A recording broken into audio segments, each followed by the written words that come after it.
Magnus Carlsen will get greedy and just capture this pawn.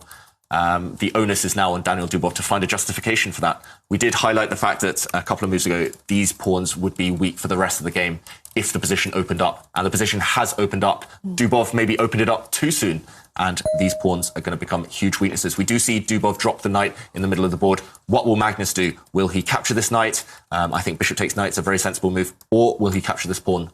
Both viable options. Yeah, looking pleasant now for Magnus Carlsen. And the bar, it took some time for it to wake up today, my best friend, the bar. But it has started moving now, and it's saying 0.9 advantage to Magnus Carlsen. Is that about what you feel looking at the board as well, David? Yes. I think if I were playing this game, if I didn't know the computer evaluation that we see up there, I would say, OK, white has a lot of options here. Black has these two weak pawns, and the computer does give this 0.9 advantage. That means nearly one pawn worth of advantage, and that is simply because black's pawn structure is so bad. Those two pawns are almost as bad as just having one pawn, and that is why white has that almost 1 point advantage. Meanwhile, Magnus, he didn't grab that pawn immediately, but those two pawns, they're still weak, they're still doubled, they're not running away anytime soon, and Magnus improving the white queen, that piece doing nothing. Now white's queen is targeting one of the other doubled pawns, the pawn at the back there. I do think this is the ideal scenario for Magnus. Jovanka called it a technical, said Magnus thrives in these technical positions. He's got just what he wanted. He's just got to... But could you also argue that Dubov has got what he's wanted as well? You know, yes, the pawns are weak, but we don't care about pawns, remember. We're just looking about the activity of the pieces, and the bishop is well placed. It's standing on a great square. Let's just... the rook is on an open line. The knight has the potential to jump forward. And if we take a look at the two white knights, you can see, hey, ho, they can't move forward because they're being dominated by black's pieces. So, you know, swings and roundabouts, as we say. Yeah, maybe. I like the fact you're looking on the bright side there for Dubov's position. That's, I think that's a good trait of any chess player. You got to see the strengths in your position, the prospects, the potential of your pieces. White's knight there, maybe not doing a great job in terms of being proactive and actually doing things. It's just more of a kind of just defensive piece right now. But maybe that suits Magnus. Maybe he's just going to try and keep the king as safe as possible for the next 5-10 moves, and then once Danil Dubov's initiative, once his kind of ambitions have faded slightly, and then he'll reroute the knights a bit later on. Meanwhile, I think Dubov, he should take a timeout to defend one of his pawns that is attacked by the white queen right now. But remember, Dubov loves to sacrifice pawns, so most humans would just defend that pawn instantly. He's looking for another way to play this position. Yeah, I wasn't quite sure whether it was possible to let go of that pawn. I really like this next move by Dubov, just protecting the pawn and just taking some time out before the fun and games begin. Yep. Is it an un-Dubov move? Not the move he would usually play, maybe? Well, we saw him yesterday against Grishuk. A threat. But then again, you did say that knight was not doing anything, Jovanka, so finally that knight has joined the party. It's been given a path to re-maneuver itself somewhere. Path to redemption. That's right. The knight suddenly jumping into the game. Maybe one of white's knights will capture the black bishop in the middle there. It would allow black to undouble those pawns, as we mentioned, to improve his pawn structure, but it would get rid of black's most active piece at the same time. So black's bishop in the middle. Will Danil Dubov try and save it? Will he allow Magnus Carlsen to capture it? OK, we see he's going on the attack. He does not care.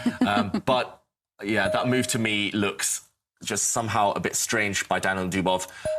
He did jump forward with his knight. The black knight now suddenly trapped, though. Yeah, black's knight now, it's not attacked, but it's in no man's land. It's in white's half of the board. It's got no retreat squares, no escape squares. Did Danil Dubov miss that last move? Magnus Carlsen looking good. He played that instantly, pushing the pawn forward there. And suddenly I think Danil Dubov's in big trouble. He's in huge trouble. That knight is just stranded. There's just no place for it to go. And you really do not want to be pushing a pawn on the right side in order to give it an opening, because once that pawn advances, it cannot go back. And there's all manner of weaknesses there. Oh, yeah, if if we bring up the board, we have to show why black is suddenly in danger. Everything's actually fine about the black position, apart from one thing. It is this knight. It has no escape squares. Oh, yeah. Okay, he does it, but white is threatening simply. I mean, for example, if black plays a move on the other side of the board, white is threatening to just push a pawn forward. This knight is trapped. It has nowhere safe to go. It will get captured on the next move. That's why Danil Dubov has, in this position, pushed his own pawn forward, creating an escape square for his knight. But suddenly, there's so many weaknesses in the black position. This pawn wants to move backwards. It's gone too far forward. Suddenly, white's knight can jump forward to a square that's now no longer covered by black's pawn. Suddenly, there's a double attack on this square. Magnus has so many other moves. He can also push his rook forward, attack this pawn. He can bring his queen forward, attack this pawn. Everything's working now for Magnus Carlsen. His position, I think, strategically, it's winning. We see the bar has jumped up for Magnus Carlsen, saying it's very comfortable for him. And we also see the clock for Danil Dubov. He is down to 2.5 minutes on the clock. And it starts ticking now. He's in the move. Yeah, he's in the move. Magnus playing one of the moves I mentioned, just bringing his queen forward. Yeah. Black's pawn in the middle there. It's doomed. It's attacked twice. Even if he defends it with the black rook, white's rook can attack it. It looks like Danil Dubov, he's going to get into one of those types of endgames where he's going to be a pawn down on the defensive. He hates those positions. And Magnus loves them. And his position is creaking at the seams. And I do quite like this tweet by Swapnil Valvi, who says, watching Magnus and Danil on the board. We should have made this we should have made a bingo card or something. Every time Danil Dubov sacrifices, and he's done it again. He's given up the black rook for white's knight. So black rook's worth 5, knight's worth 3. He sacrificed 2 points essentially, but he's just got rid of white's knight and slightly pawn hunting and grab as much material as possible. Is there a spot that you see for the king to hide on? Quite possibly. So there's 2 options. White could go greedy, as you mentioned, try and take this pawn, but maybe the black queen, it could capture a pawn on this side, or it could drop itself in the middle, trying to get towards the white king. So this might be a bit greedy from Magnus Carlsen, and you do ask Jovanka where the white king will feel safest. Okay, Magnus goes for that. I was going to say the king would feel safest maybe in the centre, actually, protected by lots of pawns around it. So I would have been very tempted to just try and find this safe haven for my king. But Magnus says, no, okay, it's time to be greedy. He captures this pawn. I expect to see Danil Dubov put his queen in the middle. He's put his queen in the middle, and now the queen is attacking the pawn that David has highlighted. Now, things could get wild, because if that queen is allowed to take that pawn, and if Magnus doesn't have a response, well, the queen and knight are a formidable attacking pair. Yeah, maybe we can see the players' expressions. I'm wondering if Magnus Carlsen missed that last move. I think he was expecting black to capture a pawn on that left side, but Danil Dubov, remember, he doesn't care about pawns. He doesn't care about material. He's going for that white king. He's finding the quickest route towards the white king with his queen. And as Jovanka mentions, queens and knights, they're the ideal attacking combo. They're the dream team. Knights are the only piece which can move in a way that the queen can't. So when they're together, they can do pretty much everything. And I have to say, because I love following the players on their webcams, because I don't always understand everything going on the chessboard. So I try to read their have had more time than Danil Dubov the whole game. It's changed now. Yeah, it's changed, and the momentum's just changed in one move, just like that. I love that about chess. Yeah, exactly, and that's Dubov down to a T. That's prime Dubov. He just finds these moments. He's always looking out for a move to surprise his opponent and trick them. The key about Dubov is he knows what the opponent wants to do. Oh, and Magnus Carlsen shaking his head. Yeah, Magnus. He's not happy. Yeah, because you really do not want to lose control. Now, Mal, is there a way for Magnus to kind of simplify the position and keep things tame? It's not easy. I think the best move is probably not an obvious one. It's just to ignore black's threat right now.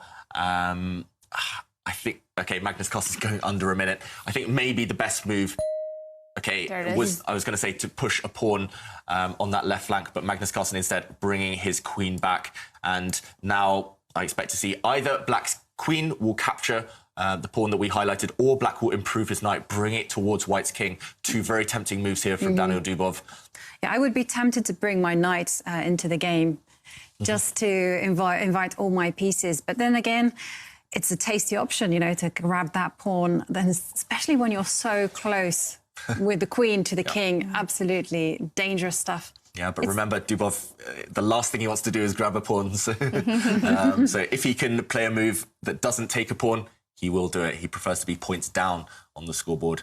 I like that tweet a moment ago saying that if Danil Dubov doesn't sacrifice something in every game, he'll quit smoking. From Ankit there.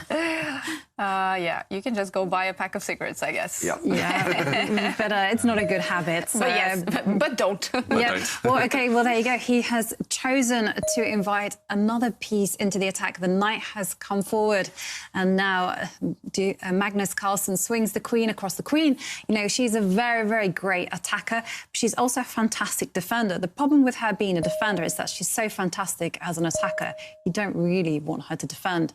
Okay. Wow. So the king has stepped on the same diagonal as the queen. David. That is super brave by Magnus Carlsen.